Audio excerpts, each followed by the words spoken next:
Hey there, and welcome to a special edition of our Music Theory series. If you've been following along through episodes 1 through 4, you've learned about the piano keyboard, half steps and whole steps, sharps and flats, and how to build major scales from different starting notes. Today, we're doing something different. We're stepping away from the keyboard for a bit and diving into actual songs, music you've probably heard, maybe even songs you love. But here's the thing. Everything we've been learning isn't just abstract theory. It's the foundation of the music you listen to every day. We're going to look at 4 songs from 4 different artists: Adele, Major Lazer, Pharrell Williams, and Billie Eilish. And I'm going to show you how melodies and bass lines move through notes that are close together. Sometimes they move to the very next note, what we call stepwise motion. Sometimes they skip over a note. But overall, they're creating smooth, connected lines by staying within relatively close range. Let's dive in and hear what this sounds like in real music. We'll start with Someone Like You by Adele. This is one of those songs that just seems to get everyone. It's simple, emotional, and very powerful. At the beginning of each verse, when Adele starts singing, the melody descends through notes that are close together. It's not making dramatic jumps all over the place. It's moving through nearby pitches in a smooth, connected way. Now, here's what's interesting. The very first 2 notes of the melody make a skip.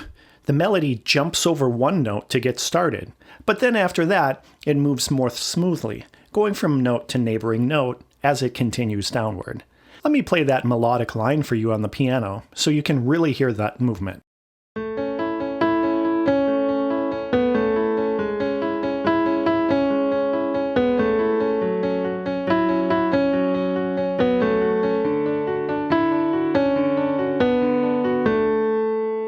So, did you hear it? It starts with a skip, then moves through neighboring notes. The overall feeling is smooth and connected because the melody stays in a close range, even though it's not moving to the very next note every single time. This is what makes melodies feel natural and singable. They don't jump around wildly. They move through notes that are near each other, creating a sense of flow and direction. Next up, Cold Water by Major Lazer, featuring Justin Bieber. Totally different vibe from Adele. This is an electronic dance track with a big, emotional chorus. In that chorus, when Justin sings, "I won't let go, I'll be your lifeline tonight," the melody does something small yet very effective. It moves down stepwise, meaning it's going from each note to the very next note, one step at a time. Then it turns around and moves back up the same way, step by step. Let me play that for you.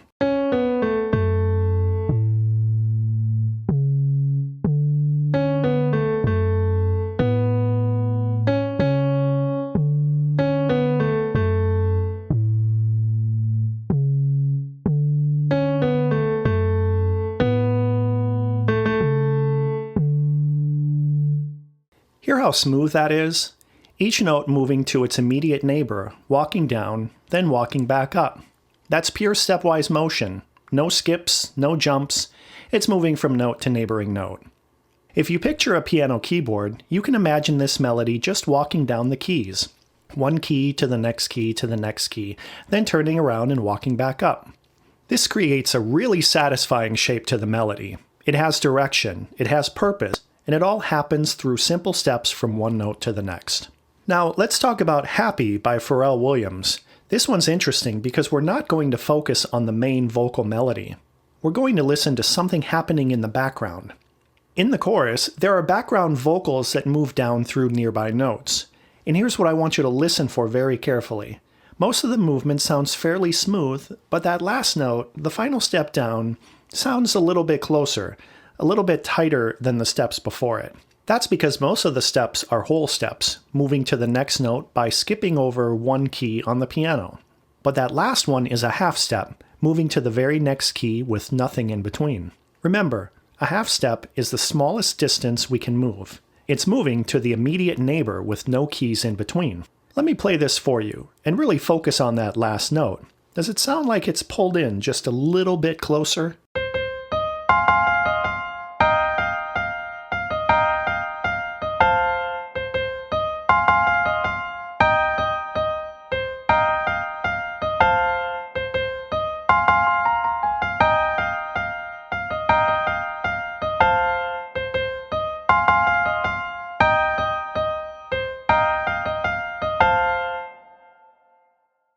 So, could you hear it? That last note feels like it's right next door, doesn't it? That's the difference between a whole step and a half step.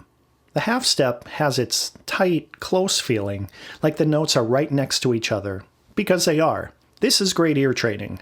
You're learning to hear these distances not just in theory, but in actual music. And Pharrell's using that half step right at the end to create a specific feeling, a particular sound.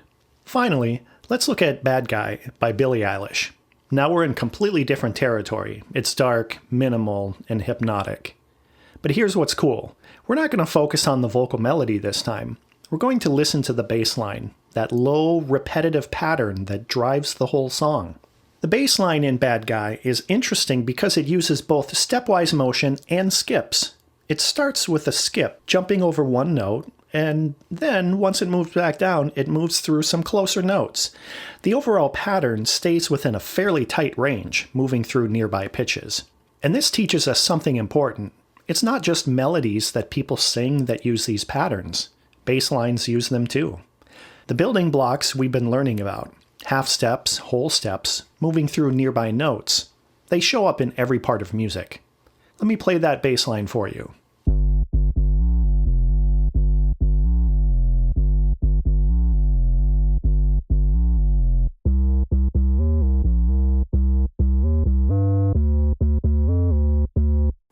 Did you hear how it starts with that skip, then moves through closer notes?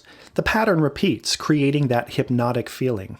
Even though it's not a melody you'd sing, it's still using the same concepts, movement through nearby pitches, staying within a close range. So what have we learned today? 4 songs, 4 artists, 4 very different styles, but all of them are using movement through nearby notes. Sometimes stepping to the immediate neighbor, sometimes skipping over one note, but overall creating smooth, connected melodic and bass lines. Someone Like You starts with a skip, then moves through neighboring notes as it descends. Cold Water walks down and then back up through immediate neighbors, pure stepwise motion. Happy uses stepwise motion in the background vocals, and we even heard the difference between whole steps and half steps. Bad Guy shows us that bass lines use skips and steps too, mixing different types of movement to create patterns. This is everywhere in music. Once you start listening for it, you'll hear how melodies and bass lines stay within relatively close ranges, moving through nearby notes to create smooth and memorable lines. Now, here's something I want to mention before we wrap up. In our next episode, episode 6, we're going to learn about minor scales. We've been building major scales, which have a bright and stable sound. But there's another type of scale called the minor scale, and it has a different pattern of whole steps and half steps. Some of the songs we heard today, like Bad Guy and Happy, are actually using minor scales. That's part of what gives them their particular mood and color. But the important thing is, they're still using scales. They're still using half steps and whole steps and movement through nearby notes. They're still built on the same foundation we've been learning. We'll dive into minor scales next time, how they're built, how they sound, what makes them different from major scales. Here's my challenge to you before the next episode. Go listen to these 4 songs in full. Now that you've heard me isolate those melodic lines and bass lines on the piano, try to hear them in the context of the whole song.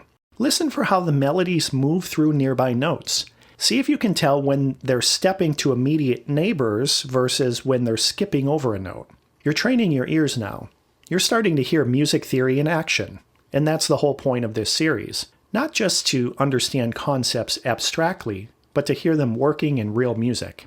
Thanks so much for joining me for this special edition. Next time, we're back to the keyboard to explore minor scales and unlock a whole new set of sounds and moods. Until then, keep listening, keep exploring, and I'll see you in episode 6.